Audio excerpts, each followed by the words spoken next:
Darren Templeman runs one of the most elevated restaurants in Australia, here up top of Australia Square on the 47th floor.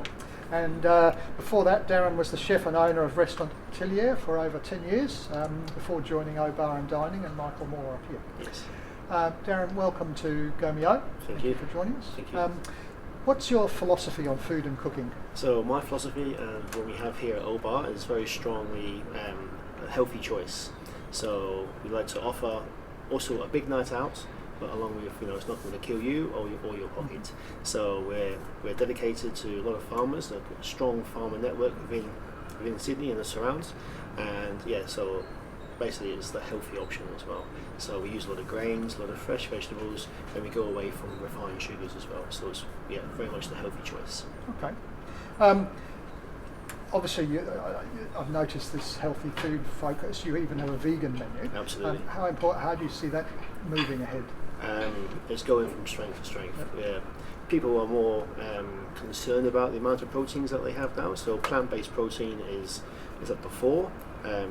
Since we've put the dedicated vegan menu onto the mainline menu, it's just gone leaps and bounds forward. So I saw you just now when you came in. I was just finalising my new vegan menu coming up for September, and again using the abundance of what we have here in the Sydney Food Basin. So all the vegan menu will come from the Blue Mountains, Hawkesbury, and Lower Hunter. Do you develop the menu and promote it as a vegetable option, or are you trying to compete with the meat options, so like the Impossible Burgers and so forth? Oh, it's definitely competing with the mainline menu.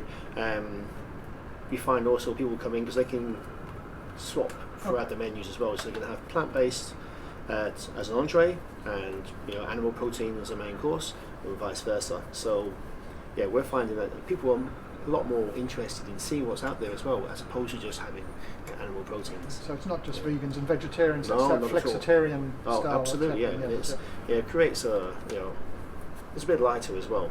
So we use a lot of grains and vegetables. So people and hemp as well, using a lot of hemp right now. Yeah, hemp seems to be very popular. Now, obviously, you've been here for a little while, but obviously, what was it like changing from a relatively small independent restaurant that you own to one that's really big and with a lot of people? Well, it's a huge challenge, of course. You're coming from like a 35, 40 seater, during the week, and 50 seats on the weekend, to doing up to 300 covers now on a Saturday here. It's a huge challenge, and it's a continuous work in progress. Looking at the level of staff that we had here when I arrived, so what we have now, and there's an ongoing training process as well. So we're always looking to find new young chefs coming through to get trained up, and to be the future of the industry. But it's always a work in progress. As what is essentially a feature restaurant in the Sydney CBD, you get a wide variety of clientele. So you've got locals, but you also have a lot of tourists and international people. Absolutely. How do you cater for the wide requirements? We try to offer the best of what Australia has to offer. So we don't do anything that's really widely imported, apart from a few cheeses here and there. But we try to give everything that Australia has. So with tourists, when they come here, they can celebrate, in a good style, and see, okay, look, it's got a great view here, looking out over the amazing harbour, and you have Australia on the plate as well. And for locals to come in to have, because we do, like every day is a birthday, anniversary, a graduation, it's a celebration of something, and for them to have to celebrate their own country as well, and where they are, where they live. We don't get time to do that very often, so to do that for ourselves is good. I have to ask this, but David Dale once said that you shouldn't eat in anything that was more than 20 metres above the sea level. Okay. How do you have to dispel the myths of restaurants at the top of buildings that rotate? Absolutely. Look, O Bar has changed due to Michael's foresight. How we've just gone from being not just a tourist restaurant, but now a restaurant for the locals and for Sydney-siders to come and enjoy. And again, to sit down and enjoy, what we have to offer, as in like the amazing view of the city that we live in. We don't do that often enough, So I think it's what Michael has turned it into is as a not just a tourist destination, but a restaurant for Sydney-siders as well. Certainly well known for its own right, I think. Now, Aussie cuisine itself is probably about these light, fresh, slightly Asian flavours. Mm-hmm. Now, your background's in French cooking originally. How have you managed to juxtapose the two?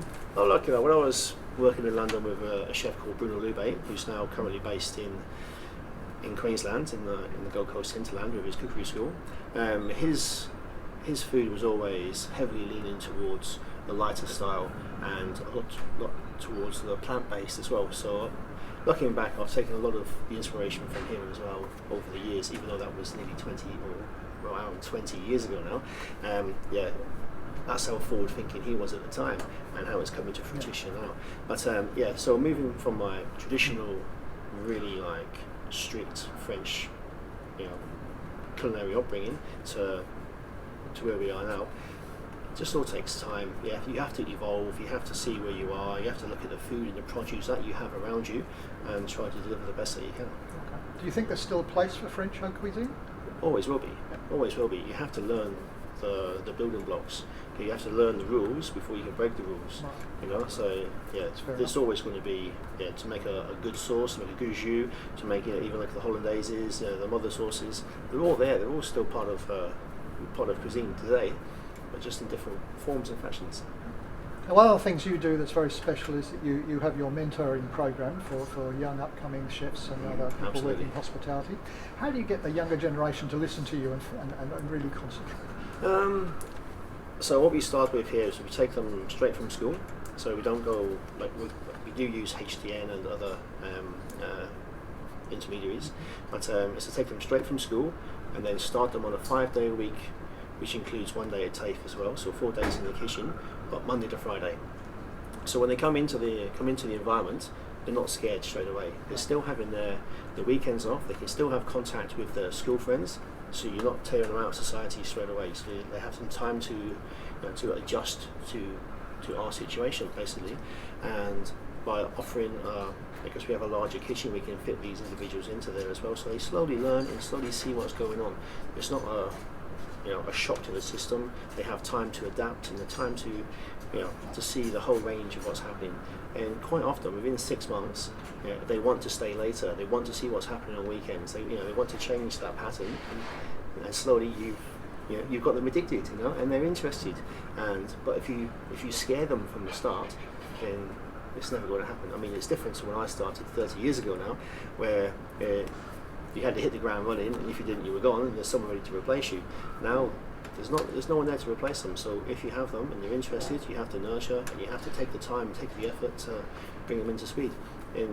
Since I've been here 5 years now, we've had very high success rate.